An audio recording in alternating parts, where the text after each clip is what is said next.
కార్యక్రమ నిర్వాహకులు అన్న హిందన్న గారు, పాశమన్న, తమ్ముడు పిట్టలు, అదేవిధంగా ఈ కార్యక్రమంలో పాల్గొంటున్నటువంటి అన్నలందరికీ, మా సోదరిమణులు అరుణ, సుశీలారెడ్డి, ప్రెస్ మిత్రులకి అందరికీ నమస్కారం. నిజంగా తెలంగాణ ఉద్యమం చేసినటువంటి తీరు, అప్పుడు కొట్లాడినటువంటి పద్ధతి ఒకసారి నెమరు వేస్తే అవన్నీ మనమేనా చేసింది అన్నటువంటి పరిస్థితి ఉంటుంది. అంటే ఎవరికి వాళ్ళమే తెలంగాణ తెచ్చుకోవాలి, తెలంగాణ బాగుపడాలి, తెలంగాణలో ఉన్నటువంటి వనరులను అన్నిటినీ మనమే అనుభవించాలి, తెలంగాణను మనమే పరిపాలించుకోవాలి. ఒక మంచి తెలంగాణ రాష్ట్రం అంటే ఒక మంచి వనరులు ఉన్నటువంటి ఒక బలమైనటువంటి రాష్ట్రంగా భావించినటువంటి మనము ఈ రాష్ట్రంలో ఉండేటువంటి వనరులన్నిటినీ ఆంధ్రోళ్ళు దోసుకపోవుడు, మనల్ని ఎటుగాకుండా చేసి మనల్ని బలహీనపరిచేటువంటి పరిస్థితులు ఏవైతే ఉండేనో వాటికి వ్యతిరేకంగా మన అస్తిత్వాన్ని మనం కాపాడుకోవడం కోసం నిజంగా ఒక్కొళ్ళు ఇద్దరు నువ్వు నేను చేసినామనేది కాదు.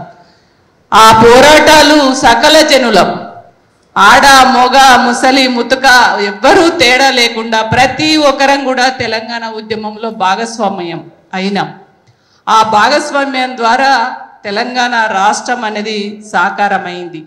మరి ఆ తెలంగాణ సాకారమైనటువంటి తెలంగాణ బాగు చేసుకోవాలనేటువంటి దాంట్లో భాగంగా ఇవాళ నాకు ఇందాక చెప్తున్నారు తమ్ముడు రేవంత్ రెడ్డి అనేటువంటి వ్యక్తి ప్రమాణ స్వీకారం చేస్తుంటే నాకు బాధ వేసింది. అరే ఎటు పోతుంది తెలంగాణ, ఎవరి చేతిలోకి పోతుంది తెలంగాణ, మనం ఏమేం కలలు కన్నాం, ఆ కళలు ఏమైపోతున్నాయి అనేటువంటి ఒక బాధ, ఒక ఆవేదన.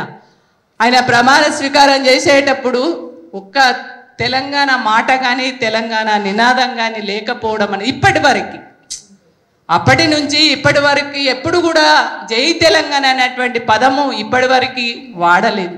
మరి గట్లాంటి వ్యక్తులకి పరిపాలన చేసే రైట్ ఉందా, అధికారం ఉన్నదా, ఒక్కసారి మనం ఆలోచించుకోవాల్సినటువంటి అవసరం అయితే ఉంది అని చెప్పేసి నేను భావిస్తున్నాను.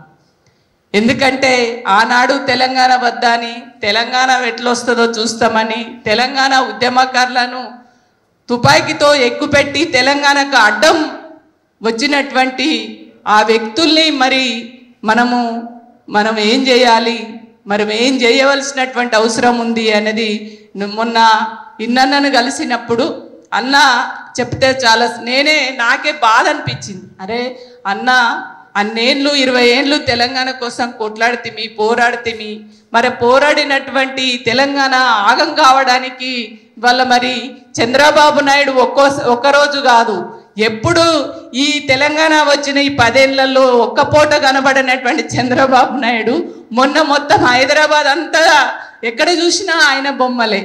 మళ్ళీ మొత్తము ఆయనను ఇక్కడోళ్ళే ఎంతమంది వచ్చిరో నాకు తెలియదు కానీ ఎక్కడ చూసినా ఆంధ్రకు సంబంధించినటువంటి వ్యక్తులు ఎక్కడ చూసినా ఆయన ఫోటో పెట్టుకొని మొత్తం హైదరాబాద్ అంతా గస్తీలు తిరుగుతూ బండ్ల ర్యాలీలు చేస్తూ మేమున్నామని చెప్పేసి మళ్ళీ మేము ఇక్కడ అడ్డా వేస్తామని వాళ్ళు చెప్పకనే చెప్పుతున్నటువంటి తీరు ఏదైతే ఉందో నాకు బాధ వేసింది.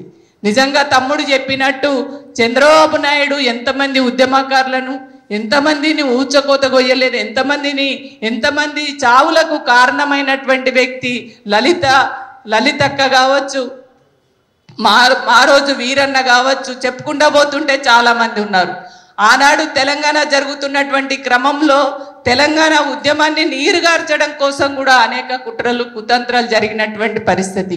మరి అట్లాంటి వ్యక్తి వాళ్ళ గురువు శిశువుడు వాళ్ళిద్దరి ఆలోచన ఎటువైపు పోతుంది, మరి మనం ఏం చేయాలి? ఖచ్చితంగా తెలంగాణ రాష్ట్రం ఏర్పాటు అయ్యే ముందు ఆ విభజన చట్టంలో ఏదైతే మనం పొందుపరుచుకున్నామో ఆ పొందుపరిచినటువంటి చట్టాలు ఏదైతే ఉన్నాయో మరి వాటిని అమలు చేయడం కోసం ఎంతవరకు అమలవుతుంది, ఆ అమలు చేసుకోవడం కోసం మళ్ళీ ఒకసారి సమైక్య పాలకుల కుట్రలు ఏదైతే చేయాలని చూస్తారో ఆ కుట్రలను కుతంత్రాలను ఎట్లా మనం ఎదుర్కోవాలి, మళ్ళీ తెలంగాణ ప్రజల్ని ఎట్లా జాగృతం చేసుకోవాలి, మనం ఏదో ఒక ప్రయత్నం అయితే చేయాలని అన్న తో మాట్లాడినప్పుడు అన్న నిజంగానే ఎప్పుడు చూసినా గీళ్ళే. అప్పుడు తెలంగాణ 2001 కన్నా ముందు కూడా గీళ్ళే. అప్పుడు జల సాధన పోరాట కమిటీ అని, ఇవాళ అంటే తెలంగాణ వనరులు ఎటువైపు పోతున్నాయి, మన వనరులు మనం తెచ్చుకోవాలని చెప్పేసి అప్పుడు కూడా మా పాశమన్న విట్టలు ఇన్ననైతే ఒక పుస్తకం పట్టుకొని, పాశమన్ననైతే ఎప్పుడు ఇంకా అప్పుడు టీవీలు ఇన్నిగానే లేవు కానీ ఎప్పుడు పేపర్లలో ఆర్టికల్ రూపకంగా కానీ ఎక్కడ సందర్భంగా 5, 2, 3 అంటే గిట్లా రౌండ్ టేబుల్ కాదు, సదస్సులు కాదు, 2 కలిస్తే 2తోటే, 3 కలిస్తే 3తోటే మీటింగ్ పెట్టుకొని తెలంగాణ నినాదాన్ని, తెలంగాణ వంశాన్ని ఎప్పటికప్పుడు వ్యాపింపజేసి అందరిని ఎడ్యుకేట్ చేసి ఇవాళ తెలంగాణ రావడంలో వీళ్ళందరూ కూడా కీలక పాత్ర పోషించిన వాళ్ళల్లో ఖచ్చితంగా మీ పాత్ర అందరం తెలంగాణ ప్రజలందరం కూడా గుర్తుపెట్టుకోవాల్సినటువంటి అవసరం ఉంటుంది. అదేవిధంగా ఖచ్చితంగా మీరు ఈ ప్రయత్నం ఏదైతే ఉందో ఈ ప్రయత్నం ఖచ్చితంగా ఇంకా మనం పెద్ద ఎత్తున ప్రజల్లోకి తీసుకెళ్ళాలి.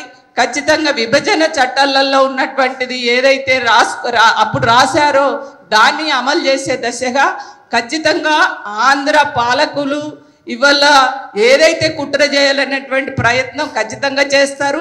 ఆ చేసేటువంటి కుట్రలని ఖచ్చితంగా మనం తిప్పికొట్టే దశగా మరోసారి మనం ఈ ఉద్యమాన్ని ముందుకు తీసుకెళ్లవలసినటువంటి అవసరం ఉంది. ఖచ్చితంగా ఒక ఉద్యమకారినిగా ఎప్పుడైనా కూడా మీ వెంట ఉంటాం. మనం అందరం కలిసి ఖచ్చితంగా ఎక్కడ అన్యాయం జరిగినా ఆ అన్యాయానికి వ్యతిరేకంగా గట్టిగా మాట్లాడే విధంగా నేను కూడా మీతో పాటు ఉంటానని చెప్పేసి ఈ సందర్భంగా తెలియజేస్తాను.